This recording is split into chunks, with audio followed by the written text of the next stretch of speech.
Bonjour à tous, bienvenue pour ce webinaire dédié à la décarbonation de l'industrie en Grand Est, des idées et des financements. Donc, ce webinaire vous est proposé par l'ADEME Grand Est et la CCI Grand Est. Et nous avons le plaisir aujourd'hui d'accueillir deux industriels que sont Vicat et Etex, qui vont également témoigner des actions mises en œuvre sur leur site pour décarboner leurs activités. Juste quelques règles avant de démarrer ce webinaire. Vos caméras et vos micros sont automatiquement éteints. Vous pouvez interagir avec les différents participants et poser des questions via un onglet chat qui apparaît sur la droite de votre écran.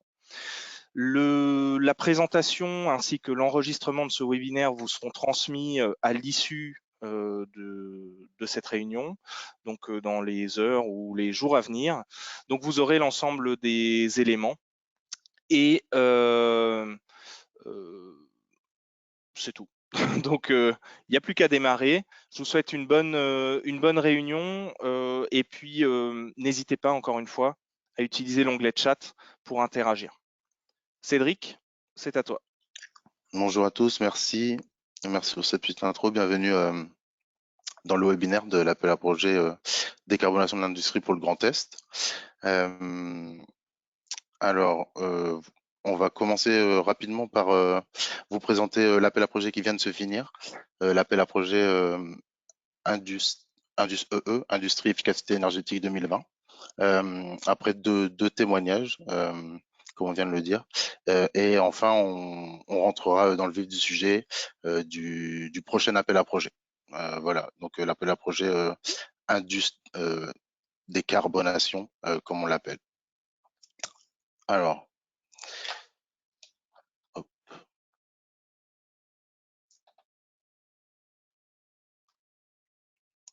pardon. L'appel à projet Indus EE, c'est un appel à projet national euh, qui, euh, qui a été très bien géré, très bien réussi. Nous sommes assez satisfaits. On peut voir qu'il y a eu 32 lauréats pour l'appel à projet efficacité énergétique, ce qui est vraiment pas mal, une bonne pêche, avec en, en euros d'aide accordé 97 millions pour un capex total de 466 millions. Voilà. C'est un appel à projet national. Euh, donc c'est un bilan extrêmement positif.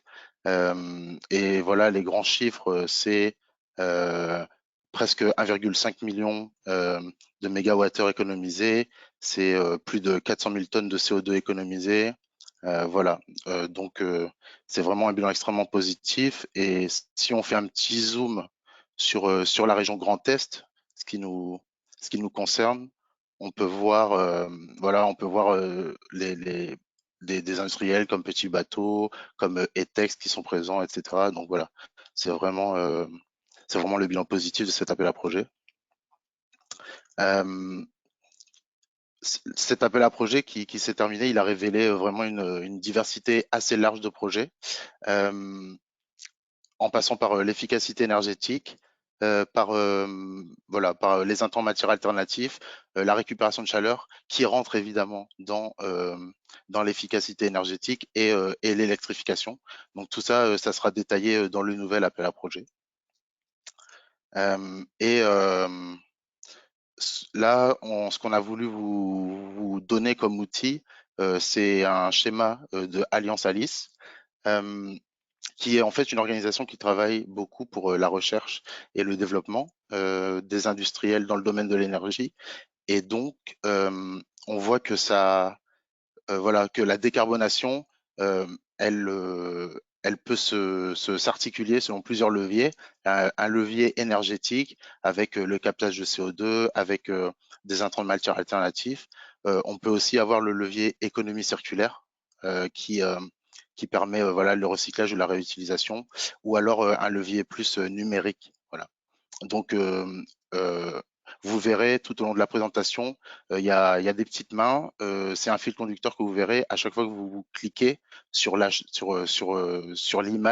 qui est à côté de la petite main, ça vous renverra directement vers plus d'informations, vers un lien internet vers plus d'informations. Voilà, ça c'était un petit rappel des grands chiffres. On va tout de suite rentrer dans le vif du sujet en donnant la main à notre premier témoignage, Etex, qui est lauréat de l'appel à projet 2020.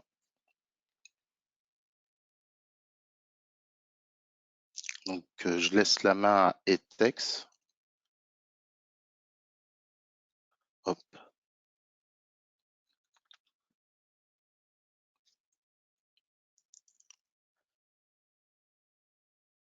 Peut-être que votre micro est coupé. Ah, parfait. Bonjour à tous, j'espère que vous m'entendez bien. Ça fonctionne, Cédric? Ouais, ouais. Moi, je vous entends parfaitement bien. Super, c'est parfait. Donc bonjour à tous, très heureuse d'être avec vous aujourd'hui pour ce témoignage.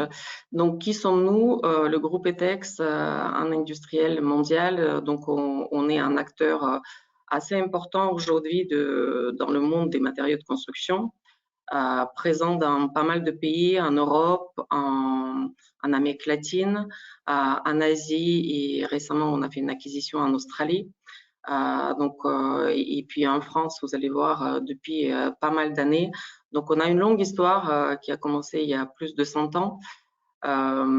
Si on fait un zoom sur notre filiale française, donc en France, on a 12 sites de production sur les différents métiers. On fait de la plaque de plâtre, on fait du PSE, polystyrène expansé, donc c'est l'isolation.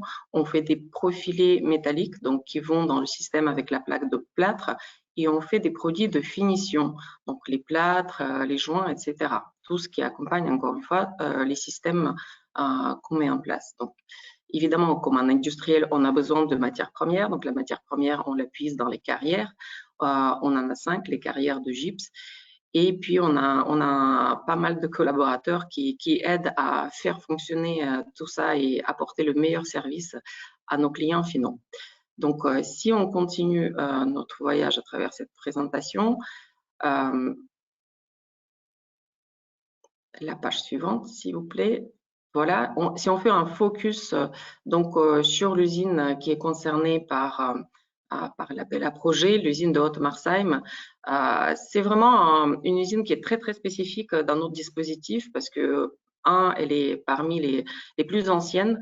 Deux, elle a un process très spécifique. Il était une fois, il y a déjà quelques années, elle fonctionnait à la vapeur alors que le reste des usines fonctionnent plutôt par la combustion directe, donc avec le gaz, le fioul ou d'autres énergies.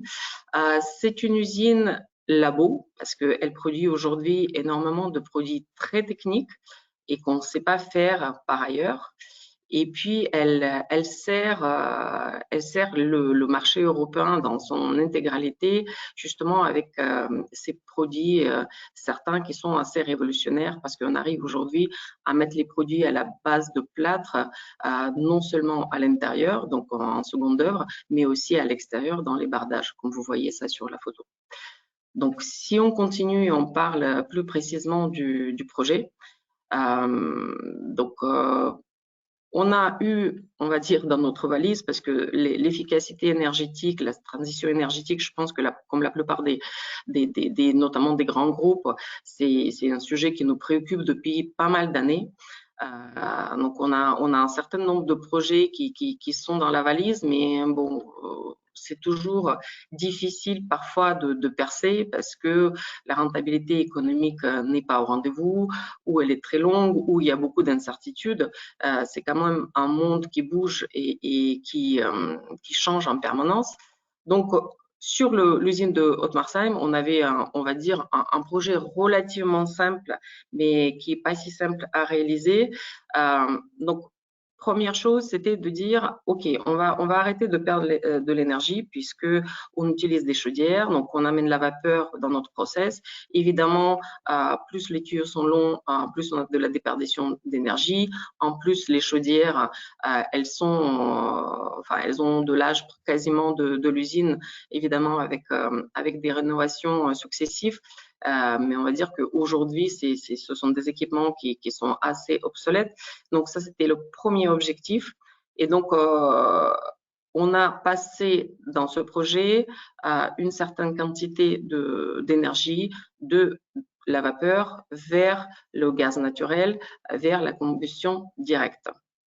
Et donc, ce passage nous a permis d'économiser 9% d'énergie consommée. Et ensuite, on va installer des récupérateurs de chaleur. Donc, notre engin, on va dire, le plus énergivore, c'est notre séchoir. Donc, le séchoir, il consomme quasiment 65% de l'énergie thermique sur site. Et il est composé de plusieurs sections. Donc, ce qu'on va faire, c'est qu'on va récupérer la chaleur fatale des 3 premières sections de séchoir et on va les réinjecter à la fin du process où, on va dire, le séchage est beaucoup plus doux, on n'a pas besoin des températures hautes et ça permet de créer une boucle et d'économiser encore plus d'énergie. Donc, au global, on fera moins 20 sur la consommation d'énergie et en lien direct, évidemment, sur les émissions CO2. Donc, pour parler de l'instruction de projet de fonctionnement, donc ce projet, si on passe à la page suivante, s'il vous plaît. Donc, ce projet, il coûte 5,5 millions d'euros. Donc, grâce à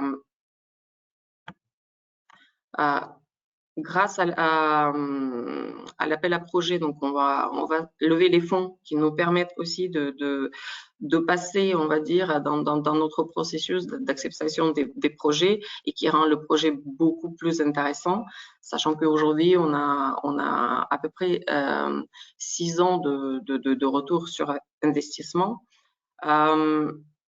Ce qui était important dans l'instruction de ce projet, c'est le fait en fait que aujourd'hui on est certifié ISO 14001 et 50001 et le fait d'avoir la revue énergétique, en quelque sorte, ça facilite aussi la réflexion, mais aussi l'instruction des projets comme celui-ci et l'instruction des dossiers de l'ADEME.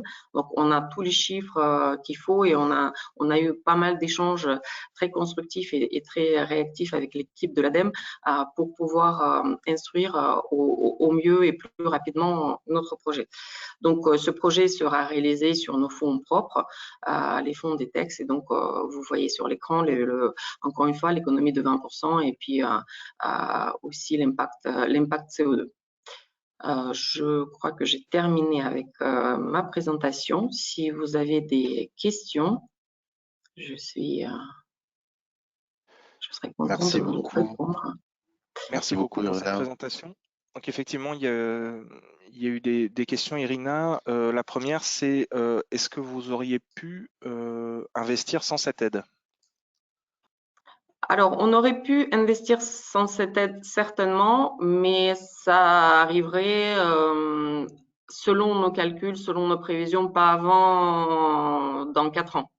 Donc ça, c'était un vrai accélérateur de ce projet concret. Ok, et il y a une autre question. Quelle opportunité cela vous a apporté sur le site et pour le groupe? Alors, l'opportunité sur le site, déjà, l'instruction du projet, et le travail avec l'ADEME, ça pousse à une réflexion, ça pousse aussi à voir un peu notre réalité dans laquelle nous, on est au quotidien, de la voir un peu différemment. Donc, ça nous a donné quelques d'autres pistes d'amélioration d'efficacité énergétique et qu'on va, j'espère, pouvoir réaliser sur Haute-Marsheim. Et si c'est évidemment un succès, on pourra copier ça dans le reste du groupe, sachant qu'on a 4 sites de plaques de plâtre aujourd'hui en France. Et donc, on travaille tous en réseau et on a un système qui nous permet d'échanger assez rapidement les bonnes pratiques et les succès, et notamment sur les dossiers aussi stratégiques que l'efficacité énergétique. Donc, on pense que l'expérience va être bénéfique pour le reste du groupe. Ok. Est-ce que vous êtes arrivé avec ce projet au niveau des meilleures techniques disponibles, des MTD? Avec ce projet, on commence à s'approcher de la limite, on va dire, de la limite possible dans notre industrie, effectivement. Ok. Il n'y a pas d'autres questions. Alors, n'hésitez pas, les participants, je m'adresse aux participants, à poser vos questions dans le fil du chat.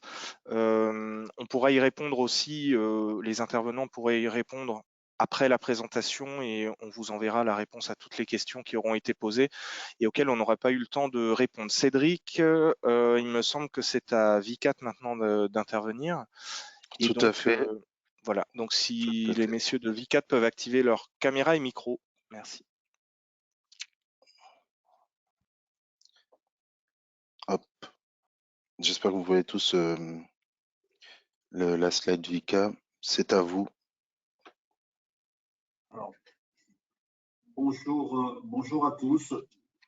J'espère que le micro fonctionne. La caméra n'a pas l'air ce matin, mais je pense que l'essentiel, c'est le message plus que l'image.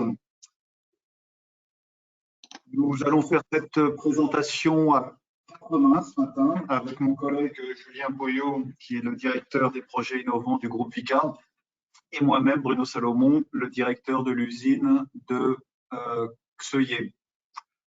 Alors, pour commencer sur une présentation rapide et générale du groupe Vika, on rappelle la date importante qui est l'invention du ciment artificiel en 1877 par Louis Vicat, qui est le père du fondateur du groupe Vika en 1853. Le groupe Vika, depuis cette date, est resté une entreprise française, industrielle et évidemment sous contrôle familial avec la 8e génération de la famille Vika à la tête du groupe. Le groupe aujourd'hui est implanté dans une douzaine de pays et emploie près de 10 000 collaborateurs. 3 activités principales, le ciment, le béton et les granulats. Trois activités relativement intégrées. Le groupe génère un chiffre d'affaires de 2,8 milliards d'euros, dont 2 tiers en dehors de France.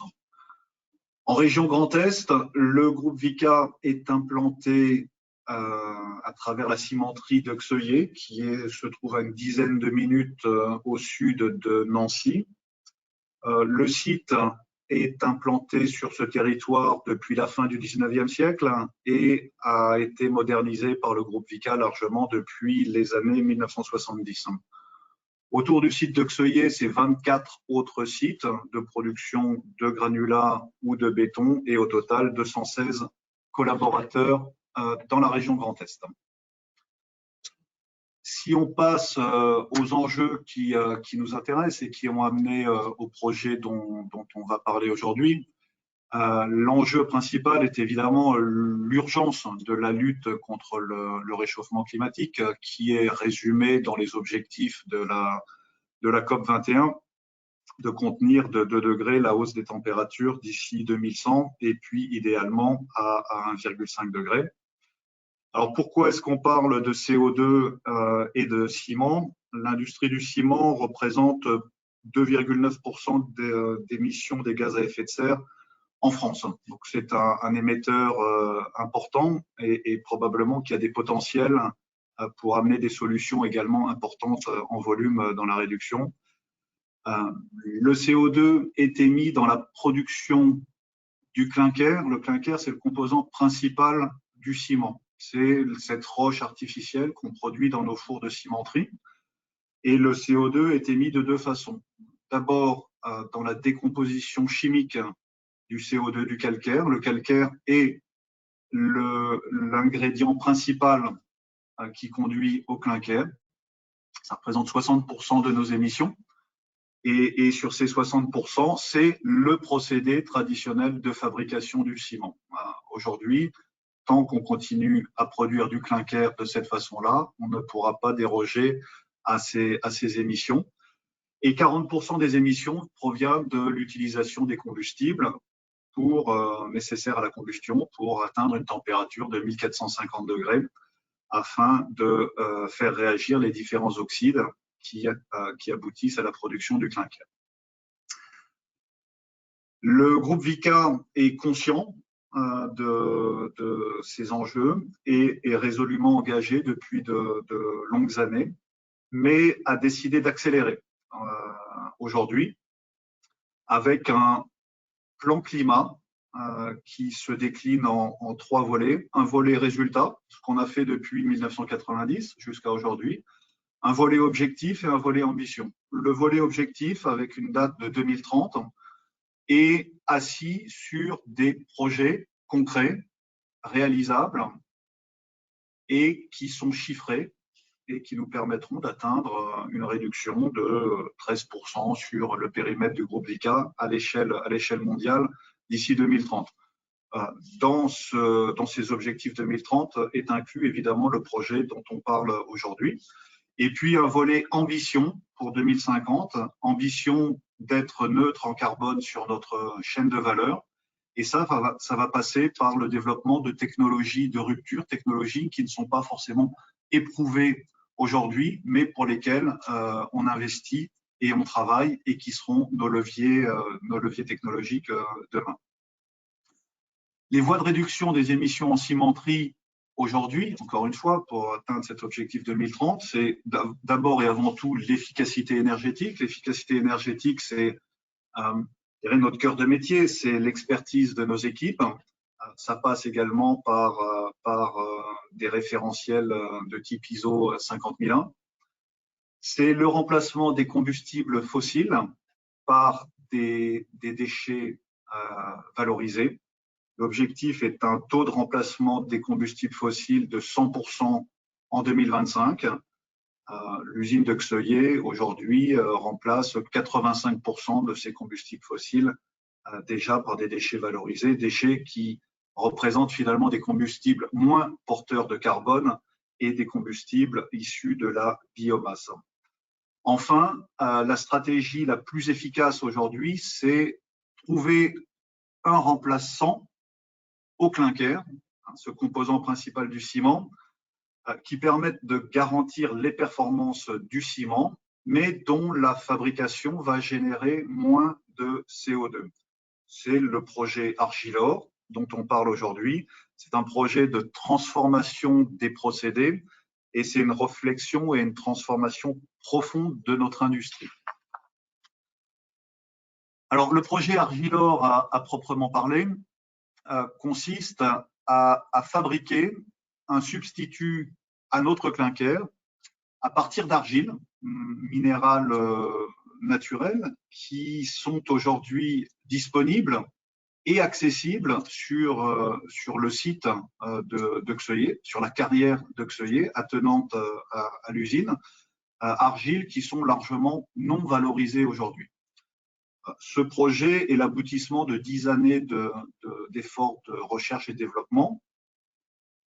C'est un process innovant et une technologie récente, mais néanmoins maîtrisée, par laquelle on active thermiquement à 850 degrés des argiles. Alors, l'activation thermique, c'est finalement la transformation d'argiles qui, à l'état naturel, sont inertes, en un minéral qui va développer des résistances lorsqu'il est mélangé au ciment. Ce minéral permettra d'améliorer les résistances du ciment. À partir du moment où je travaille à ISO performance, je ne veux pas nécessairement de résistance supplémentaire, je peux me permettre de diminuer le composant historique principal, le clinker. La fabrication des argiles ou l'activation des argiles, en comparaison de celle du clinker, émet 50 à 75% de CO2 en moins, parce qu'il n'y a pas de CO2 chimique et parce que les émissions principales ne sont que de l'eau, et puis parce que les températures sont beaucoup plus faibles. L'incorporation des argiles dans le ciment en lieu et place du clinker jusqu'à des taux de remplacement de 30%, va permettre une diminution globale des émissions de CO2 du site de 50 000 tonnes par an, soit à peu près 16% de nos émissions. Ce projet représente un investissement de plusieurs dizaines de millions d'euros et c'est un projet avec lequel nous nous sommes mis évidemment en relation avec l'ADEME pour travailler à des solutions de soutien à l'investissement. Merci Bruno, je vais enchaîner. Donc Julien Poyot, donc, je suis le directeur des projets innovants. Voilà, je connais bien l'usine de Xeuillet puisque j'étais le prédécesseur de Bruno pendant quelques années. Alors, je vais faire le point juste sur le processus d'aide qui a été mis en place pour débloquer et accélérer ce projet industriel, et en particulier sur le soutien avec l'ADEME, puisqu'in fine, enfin, on a envisagé plusieurs processus et c'est le seul qui a abouti. Alors, on avait eu déjà des échanges avec l'ADEME depuis 2019, hein, puisqu'on savait qu'on avait ce projet et qu'on voulait faire aboutir un jour. Bon, à l'époque, il y avait le projet industriel de notre côté était pas prêt et sachant que l'idée du projet est essentiellement la décarbonation, il n'y avait pas forcément non plus en face des supports adaptés. Les supports étaient très orientés économie d'énergie. Donc nous, on a fait mûrir notre projet industriel. Alors ce qui s'est passé, évidemment, comme dans tout bon projet industriel, c'est que le budget a plus que doublé. Et donc là, on s'est trouvé dans une position un peu difficile. Et en même temps, donc on est arrivé à l'été 2020, donc là où le plan France Relance est arrivé, et avec du coup des nouvelles possibilités offertes, et puis d'un seul coup on s'est mis tout le monde à parler aussi de décarbonation, dans ce qui pour nous est notre cœur d'action depuis de nombreuses années. Mais voilà, là a priori on avait potentiellement en face des nouvelles choses. Donc on s'est mis en relation avec l'ADEME nationale, l'ADEME régionale, et puis pour voir ce qui pouvait être fait. Alors il y avait l'appel à projet Indus EE qui sortait à la rentrée, orienté économie d'énergie. Alors dans notre projet, on a des économies d'énergie, hein. On a 30 000 mégawattheures d'énergie thermique, si je me rappelle bien, par an, et puis 3 000 mégawattheures d'énergie électrique. Mais ce n'était pas le cœur du projet. Le cœur, c'était les 50 000 tonnes d'économie, 50 000 tonnes de CO2. Donc à ce moment-là, il y avait aussi l'AMI Indus Décar. Donc cet AMI qui a été mis en place justement pour préparer l'appel à projet Décarb 1 qui est sorti là au printemps. Et donc, il était, donc ce que l'ADEME nous a fait savoir, c'est que si des projets répondant à cet AMI étaient suffisamment matures, à ce moment-là,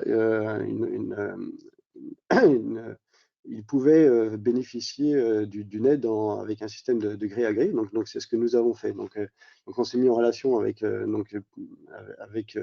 nos interlocuteurs.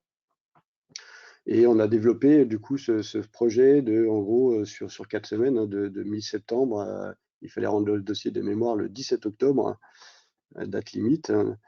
Donc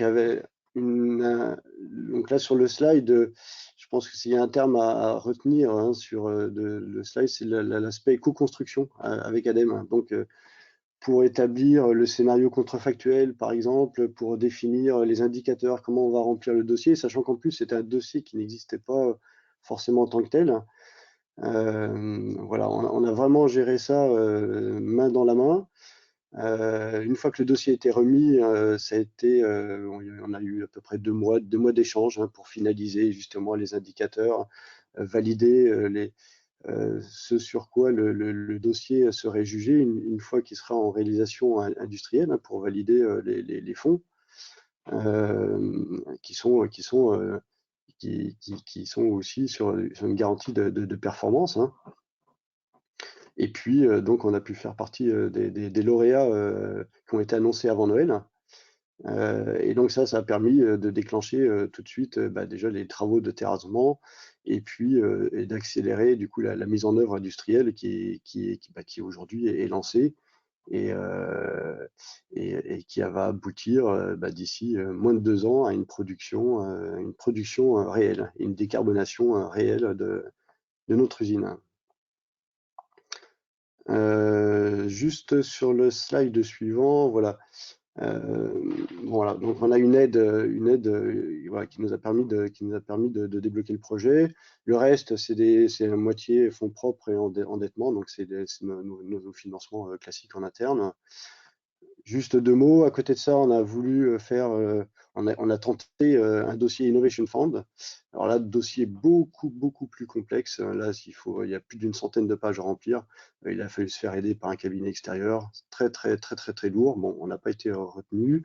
On a tenté aussi au niveau région le fonds de transition juste, voilà, qui n'a pas abouti, qui sont sur des délais, des temps beaucoup plus longs. Voilà, nous, on voulait vraiment accélérer, aller vite.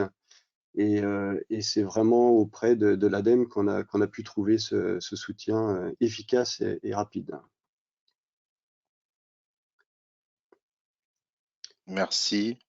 Merci aux 2 entreprises. On peut peut-être passer Il y a des aux questions, Cédric? Oui. questions. Ouais, je t'en prie. Oui. Donc j'ai 2 questions pour Vicat. 3 questions, ça arrive au fur et à mesure. Est-ce que l'utilisation de l'hydrogène vert a été envisagée également? Oui, alors déjà, on ne dit pas VICAT, on dit VICA, si je puis me permettre. Pardon. L'hydrogène, alors on a aussi un plan de développement sur l'hydrogène assez conséquent. Alors aujourd'hui, c'est pas encore une réalité, mais ça va l'être prochainement. On va bientôt avoir une station d'hydrogène sur une de nos cimenteries. Sachant que nous, on voit 2 axes d'utilisation de l'hydrogène. Il y en a un, c'est la décarbonation de notre mobilité lourde, hein, et clairement, dans la mobilité hydrogène, la mobilité lourde, surtout en plus avec des flottes captives comme les nôtres, c'est clairement ce qui va avoir une très bonne efficacité. Et puis, on a l'axe décarbonation dans le sens CCU, donc ça, c'est ce qu'on appelle Carbon Capture and Usage, c'est-à-dire la conversion de CO2 qui aurait été préalablement capté avec de l'hydrogène pour fabriquer des molécules nécessaires qui vont être utiles pour la chimie ou les carburants. Donc, on a des gros projets en ce sens qu'on espère voir aboutir dans les années à venir. Est-ce que la capture du CO2 a été envisagée? Alors la capture, elle est justement dans le cas de la conversion. Alors j'ai un petit mot que j'ai pas dit, c'est dans le cas de développement hydrogène, l'intérêt pour nous, et on pousse à avoir des électrolyseurs sur nos sites industriels, c'est qu'on va pouvoir aussi valoriser l'oxygène. Hein, dans une électrolyse, aujourd'hui, il y a l'oxygène qu'on peut qualifier de fatal, qui est perdu, qui part aux petits oiseaux, et c'est bien dommage parce que dans tous les processus de combustion, vous mettez de l'oxygène et vous pouvez améliorer fortement déjà la combustion elle-même, donc on peut gagner en efficacité, et puis on peut aussi permettre, par l'oxycombustion, on peut améliorer la concentration en CO2, hein, puisque de tout l'azote, on va évacuer tout l'azote de l'air, hein, dans la combustion qui ne sert à rien, et donc on va pouvoir améliorer la concentration de CO2. Hein. Donc la capture, ça fait partie de notre plan aussi. Alors soit derrière, alors le problème de la capture, c'est qu'est-ce qu'on fait du CO2. Alors aujourd'hui, tous les développements se font sur des ports maritimes qui vont avoir des débouchés en mer du Nord. Nos implantations ne font, voilà, géographiquement, on n'est pas, on ne bénéficie pas de ce genre de ces implantations. Donc peut-être que ça viendra pour nous, mais plus tard. Donc en attendant, l'option c'est de pouvoir convertir le CO2 en une autre molécule grâce à l'hydrogène. Ok. Dernière question. Alors, il y a eu pas mal de questions. On vous les renverra, messieurs. Vous pourrez y répondre individuellement si vous le souhaitez. Mais il faut qu'on avance aussi dans l'ordre du jour. Dernière question, et puis on passe à la suite. Quel est le plan d'approvisionnement de l'argile? Est-ce que la carrière de Xeuillé est suffisante? Ouais. Alors, la carrière de Xeuillé, les réserves en argile représentent plusieurs dizaines d'années de réserves pour ce projet, voire probablement au-delà d'une centaine d'années. Et ce sont des réserves, encore une fois, qui aujourd'hui sont largement accessibles et largement disponibles. Très bien, merci beaucoup. Cédric, on passe à la suite. Merci messieurs. Notre plaisir. Ouais. Merci messieurs, merci aux deux entreprises. Du coup, ça nous amène à l'appel à projet qui est en cours, l'appel à projet de décarbonation de l'industrie, qu'on appelle Décarb Inde. Et c'est hyper intéressant qu'on ait pu avoir deux témoignages d'industriels pour nous montrer en fait que cet appel à projet, il est destiné à des projets qui ont des typologies assez différentes. Donc pour ETEC, c'était plus de l'efficacité énergétique. Pour Vicat, c'était un intrant de matière alternatif. Donc, en fait, l'appel à projet, voilà, il se focalise sur des projets qui sont voilà, très relatifs à l'efficacité énergétique ou à la récupération de chaleur fatale. On privilégie évidemment la récupération de chaleur fatale sous forme thermique. Dans le cas où ce n'est pas possible, elle peut être faite, cette valorisation, sous forme électrique. Les intrants de matière alternative ou l'efficacité matière, voilà, comme l'exemple de Vicat. On a eu d'autres projets où la typologie des projets, c'était l'électrification. Donc typiquement, par exemple, un four qui fonctionne au charbon ou à la lignite ou tout autre combustible fossile. On le remplace par un four de dernière génération électrique. Voilà. Donc l'électrification et sont éligibles dans ce nouvel appel à projet toute autre réduction de GES, donc de gaz à effet de serre, autre que le CO2. Donc ce qui est privilégié, c'est le CO2, mais on se laisse l'autorisation d'investiguer, de regarder voilà, d'autres GES.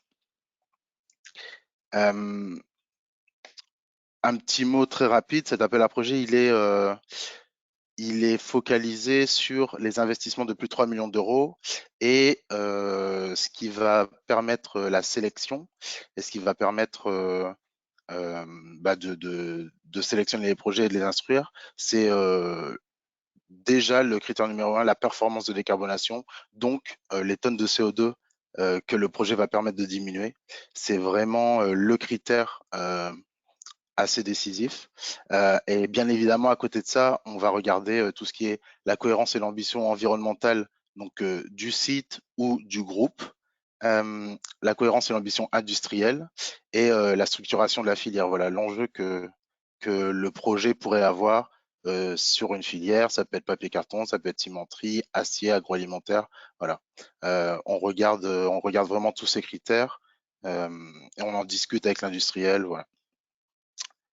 Un petit point sur les émissions de gaz à effet de serre et le CO2. Alors, je vais mettre mon petit pointeur laser. Le cas général, et donc c'est le cas qu'on a eu avec nos deux témoignages, c'est l'investissement se fait sur le site de production, donc au niveau du SIRET, et la nouvelle installation, elle se fait sur le site et donc les gains de CO2 ou de mégawattheure se font sur le site. Donc ça, c'est éligible, ça rentre dans notre appel à projet. On s'autorise à avoir quelques cas particuliers où il arrive qu'un industriel fasse un investissement sur son site A, par exemple pré-sécheur, pour après transporter ces matières vers un site B Et donc, c'est sur ce site B que les gains CO2 sont effectifs. Voilà, cette option peut également rentrer. Et donc, dans ce cas-là, les gains CO2 sont au niveau du sirène et non du SIRET. Voilà. Voilà les deux options. Et évidemment, le cœur de notre métier, c'est l'ingénierie, mais ce qui est hyper intéressant pour tous les industriels, c'est le niveau d'aide que vous pouvez prétendre. Et donc, je vais essayer de détailler un petit peu voilà, les deux possibilités que vous avez. Je vais commencer par le numéro 2, qui est l'aide exceptionnelle Covid. Donc, voilà, c'était une aide euh, qui peut aller jusqu'à 1,8 million d'euros. Donc, c'est de 800 000 à 1,8 million, avec voilà, deux réserves. La première, c'est de ne pas en avoir déjà bénéficié. Et quand on dit ne pas en avoir déjà bénéficié, on parle au niveau du groupe. Ça veut dire que si vous êtes un site industriel au sein d'un grand groupe, si un autre site industriel en a déjà bénéficié, voilà, il en a bénéficié pour une fois pour tout le groupe. Et la deuxième condition, c'est que l'aide soit donnée avant la fin d'année 2021. Voilà. Donc c'était vraiment une aide destinée à la relance économique due à la crise sanitaire. Le numéro 1 qui est fait par quasiment tous les industriels, c'est sur le régime cadre européen. Et comment se passe le calcul d'aide? On a un CAPEX, donc on a l'investissement du projet. Il se peut qu'il y ait des dépenses qui soient inéligibles dans cet investissement, donc on les retire du CAPEX, ce qui nous amène à avoir des dépenses éligibles. Et tout à l'heure, les industriels ont fait notion de ce qu'on appelle le scénario contrefactuel, et ça revient en fait au scénario de référence dans les C2E, avec plus ou moins de flexibilité. Et donc en fait, notre appel à projet, il est là non pas pour financer un investissement, mais pour financer un surcoût dû à une meilleure performance environnementale. Donc, tout le travail qui est fait avec l'industriel, c'est de réfléchir et d'élaborer cet investissement contrefactuel. Et en général, on se base sur les MTD ou les brefs. Voilà. Et donc, une fois qu'on a élaboré cet investissement de base qui finalement est quel investissement vous auriez fait si vous n'aviez pas fait cet investissement qui est meilleur pour l'environnement. On va retirer cet investissement des dépenses éligibles pour nous retrouver avec l'assiette éligible. Et c'est sur cet assiette qu'on applique le taux d'aide. Et une fois qu'on a appliqué le taux d'aide, vous avez le montant potentiel auquel vous avez droit. Et donc, les taux d'aide, voilà, ils sont fonction de la taille de l'entreprise et de la typologie du projet.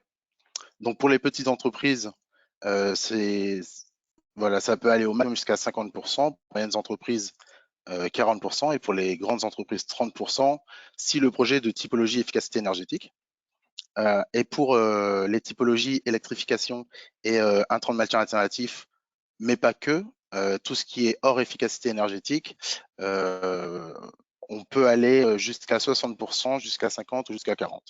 Et voilà. Et la différence avec l'aide Covid, c'est que l'aide Covid, c'est une aide forfaitaire. Il n'y a pas de notion de surcoût, donc il n'y a pas de notion de solution de référence énergétique et d'investissement de référence, et il n'y a pas de notion de taux d'aide. Voilà. Les limites sont les deux que j'ai citées précédemment. Et ce qui est analysé, c'est évidemment le TRB, ce que nous on appelle le temps de retour brut, ce qui est le ROI ou le payback. Et on ne veut pas financer de projets qui seraient déjà trop rentables, et donc on va calculer un payback et financer des projets supérieurs à 24 mois, donc 2 ans. On sait également que ce qui est hyper important, c'est la timeline. C'est le temps en fait entre le moment où vous déposez le dossier et le moment où l'investissement se fait. Et donc voilà, on vous a remis une frise, une timeline qui vous permet de visualiser un peu. Ce qu'on dit aux industriels, c'est que on va compter entre 3 et 6 mois pour le moment où vous déposez le dossier, le moment où le dossier est instruit et l'aide. Voilà. Donc, si on résume, vous déposez le dossier d'ici octobre, qui est la prochaine date. Il y a des sélections, parce que c'est un appel à projet national et donc il y a beaucoup de dossiers et donc pas mal de concurrence. Il y a toute une période d'instruction. Et après, il y a la rédaction des rapports techniques, la rédaction des comptes, la signature et le paiement de l'aide tout au long de la réalisation du projet. Et peut-être l'information qui est à retenir sur cette slide, c'est que l'aide se paye en plusieurs fois et que le solde de l'aide en fait, il est condition de l'objectif à atteindre. Donc, tout le travail qui est fait sur cette période, c'est vraiment un travail d'ingénierie sur la définition du projet, la quantité d'énergie ou de CO2 qui est économisée, et donc comment on va atteindre cet objectif après 1 an, après 2 ans, 3 ans. Voilà. Et peut-être pour résumer, ce dont on vient de parler assez brièvement, c'est l'appel à projet décarbonation de l'industrie, Décarb Inde, qui est voilà, dédié aux investissements supérieurs à 3 millions d'euros, avec une clôture le 14 du 10, le 14 octobre. Et dans le même temps, il existe un homologue pour les investissements de moins de 3 millions d'euros qui est géré par le guichet ASP, qui est l'agence de services et de paiement. Si vous allez sur Google, ça se trouve assez facilement. Si vous tapez décarbonation ASP, vous tombez directement dessus. Mais ce qu'on a voulu vous montrer, c'est que finalement, la décarbonation, elle peut également faire sous différentes formes, mais donc également la chaleur bas carbone. Et il existe aussi un appel à projet BCIAT qui est les investissements et l'opérationnel, voilà, le soutien financier pour l'investissement et pour l'opérationnel des chaudières biomasse, et un appel à projet pour les chaudières CSR, voilà, qui sont les combustibles solides de récupération. Et enfin, sur cette slide, vous pourrez trouver beaucoup d'informations via nos plaquettes Climaction, qui sont le partenariat qu'on a entre l'ADEME et la région. Et de même, on a voulu vous résumer voilà, toutes les aides auxquelles vous pouvez prétendre dans le Grand Est. Donc, il existe des aides pour l'efficacité énergétique, Climaction, notre appel à projet qu'on vient de décrire, le guichet ASP, les C2E, le prêt bancaire BPI, etc. Voilà. Vous avez les liens directement sur les images. Si vous cliquez, ça vous redirigera directement vers les plaquettes. Et peut-être ce qu'il est bon de noter pour vous, c'est que l'appel à projet de décarbonation et les C2E sont cumulables. Voilà, c'est un avantage. Voilà, on est arrivé à la fin. Peut-être que si vous avez des questions du chat, s'il y a 1 ou 2 questions, on peut les prendre avant de passer à la suite. Alexandre, est-ce qu'il y a une question dans le chat? Pas de questions, Cédric. Donc Christophe, on peut continuer. Parfait, on déroule. Merci Cédric. Ouais, merci Cédric pour le timing. Vous apportez également d'autres éléments de décision de votre stratégie bas carbone. L'entreprise Vicat nous l'a signifié il y a 1 an avec le plan de relance. Le sujet de la neutralité carbone a été accéléré et donc vous présentez 2-3 éléments d'information. Si tu peux avancer, Cédric.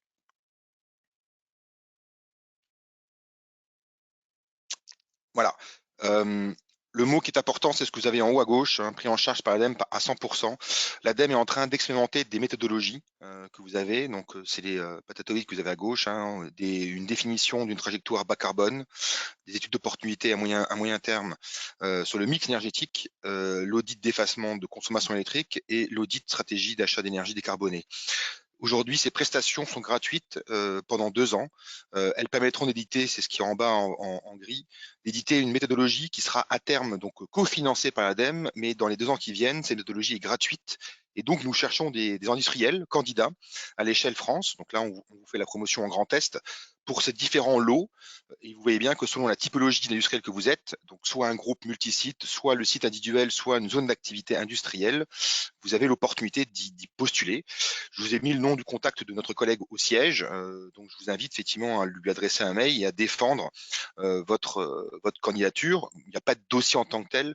L'idée, c'est de pouvoir aussi être force de proposition et d'assumer aussi cette part de méthodologie. Différents bureaux d'études sont déjà retenus pour cette prestation prise en charge par l'ADEME. De mémoire, il y a Greenflex et Akajoule et Indigo. J'ai oublié le quatrième, désolé. Je crois que c'est Opéra Énergie pour l'aspect achat d'énergie, qui sont quand même des grands bureaux d'études qui ont été sélectionnés par l'ADEME pour tester ces expérimentations. Voilà. Donc, avis aux intéressés sur votre stratégie bas carbone de tester ces lots de prestations qui seront à terme cofinancés par l'ADEME pour vos autres contacts industriels. Souvent, on l'a vu avec Cédric dans l'appel à projet investissement dont certains industriels ont postulé. La limite entre investissement et R&D, donc recherche, développement, innovation, est assez ténue. Donc, on voulait juste vous mettre côté ADEME. Il y a aussi des fonds côté région, mais aussi côté ADEME, quel est entre guillemets le processus d'innovation dont vous pouvez bénéficier d'ADEME. Donc, premier élément, c'est une thèse. Le deuxième qui est au milieu, c'est un projet de R&D, donc le projet en laboratoire. Le troisième est de mettre sur le marché une technologie ou un équipement sur le marché, donc en gros efficace. Ne soyez pas surpris, toutes les dates de ces appels à projets sont clos, mais comme ils sont réédités chaque année, je vous mets au moins la terminologie et la sémantique de ces appels à projets, qu'ils soient soit pour des PME, soit pour les startups, soit pour les grandes entreprises, avec des coûts minimums ou des coûts maximums de dossiers. C'est important que vous ayez connaissance, notamment pour entamer une réflexion pour 2022. Et on vous a mis également un petit article de l'ADEME, je crois que c'est le numéro d'avril 2021, sur le retour d'expérience de l'ADEME sur les sujets de la rénovation, de la recherche et innovation sur la décarbonation de l'industrie, qui est évidemment un sujet qui est très nouveau et qui nécessite beaucoup d'éléments de communication. Avant-dernier slide, Cédric. Voilà. Ce que j'illustrais dans cette montée en compétences, l'ADEME propose en 2021 une série de webinaires dont vous aurez le lien sur différents sujets techniques. Ces webinaires sont organisés dans le cadre d'un projet européen, donc c'est Project Climact, c'est en haut à droite, qui réunit des banquiers, des industriels, des fédérations professionnelles et des bureaux d'études pour notamment engager une réflexion sur la finance de la décarbonation de l'industrie. Vous n'êtes pas sans savoir effectivement que l'Europe a également traduit un scénario très fort sur la décarbonation à l'horizon 2050. Pourquoi je vous ai mis ce petit schéma? On y trouve le mot PTS au milieu. Là, vous avez Focus Sectoriel Ciment. Vicat a été l'entreprise qui a participé aux côtés de l'ADEME à l'un de ces 9 PTS. Donc, PTS, c'est plan de transition sectorielle. Oui, il y a un an, l'ADEME a entamé une réflexion avec l'industrie industrielle pour regarder à l'horizon 2050 quels sont les scénarios de décarbonation avec les technologies existantes ou à venir, c'est ce que disait Vika, et donc sur 9 secteurs d'activité forts qui nourrissent entre guillemets les achats de matières premières dans l'industrie. Donc je vous les cite rapidement, ciment, acier, aluminium, chlore, ammoniac, éthylène, sucre, verre et papier carton. Sur ces 9 secteurs-là, il y aura au fur et à mesure donc des synthèses technologiques qui permettront à vous, industriels, de vous positionner et de regarder quelles sont les évolutions en cours. Vous avez également d'autres webinaires qui sont prévus quand vous cliquerez sur ce petit lien. La dernière, notre partenariat avec la BPI, donc BPI, Banque publique d'investissement, qui a signé avec l'ADEME l'année dernière un plan climat sur différents outils et produits. Classiquement, la BPI a un dispositif qui s'appelle l'accélérateur, qui vise, entre guillemets, à accompagner l'entreprise PME exclusivement. L'accélérateur est un produit dédié aux PME pour accélérer effectivement leur transition. Là, il se trouve que le sujet fort, c'est le sujet de la décarbonation.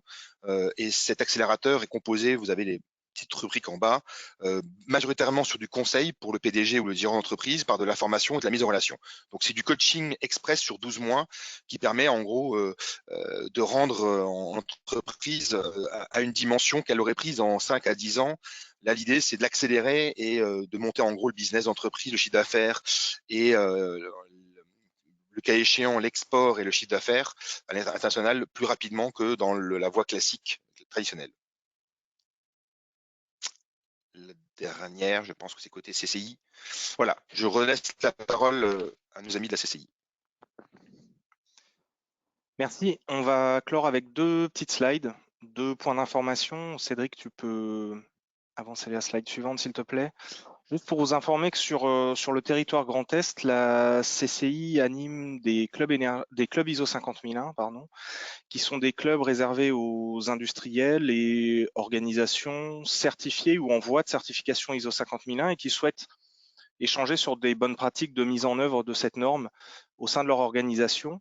Donc ces clubs sont d'accès totalement gratuit et vous avez en bas de l'écran les 3 interlocuteurs pour chacun des territoires, alsaciens, lorrains et champardonnais, qui sont en charge de l'animation de ces clubs. Et donc si vous êtes intéressé pour le rejoindre ou pour au moins tester sur une session, n'hésitez pas à prendre contact avec eux. L'idée, c'est 2 rencontres annuelles. À chaque fois, on va tourner, aller sur un site différent qui va accueillir les autres membres du club et on va détailler des points spécifiques de la norme et comment ils ont été déployés, mis en œuvre sur le site en question. Donc, c'est vraiment du partage d'expérience, de bonnes pratiques et c'est du réseautage entre vous. Slide suivante.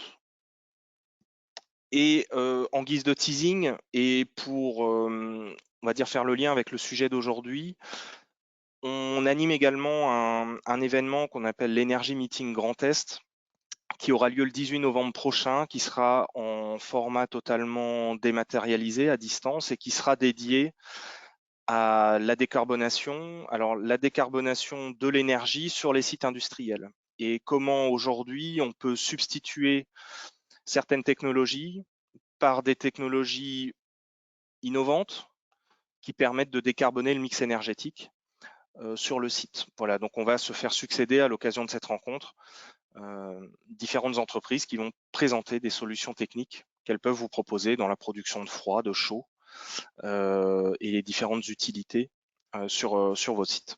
Voilà. Donc on en a terminé avec ce webinaire. Je ne sais pas si l'ADEME veut conclure. En tous les cas, côté CCI, on vous remercie pour votre participation. On remercie bien évidemment l'ADEME et les différents intervenants, Vika et ETEX, pour leur présence aujourd'hui et leur apport de retour d'expérience qui était très très intéressant et très précieux. Merci beaucoup. S'il n'y a pas d'autres interventions, Cédric. J'ai peut-être un dernier mot pour conclure. On est en relation très étroite, tous les intervenants et tous les financeurs, la CCI, la région, l'ADEME. Peut-être ce qu'il faut retenir, c'est que on est conscient qu'il y a beaucoup de dispositifs d'aide. On est conscient que monter un dossier, ça peut être assez compliqué au premier abord pour les industriels. Le message, c'est n'hésitez pas à nous contacter. J'ai accompagné beaucoup d'entreprises pour le dépôt. Ces dispositifs, il y en a certains qui sont temporaires et qui sont là pour la relance économique. Le message, c'est que c'est peut-être le bon moment pour investir si vous hésitez à le faire. Donc voilà, n'hésitez pas à nous contacter, on est disponible. Merci à tous. Merci à tous et je confirme par rapport à une dernière question qui a été posée dans le chat, les slides vous seront envoyés très rapidement, en tout cas dans la semaine, ainsi que le replay de cette session. Merci à tous pour votre participation et au plaisir de vous revoir sur un prochain événement. Au revoir. Merci à tous. Au revoir. Au revoir.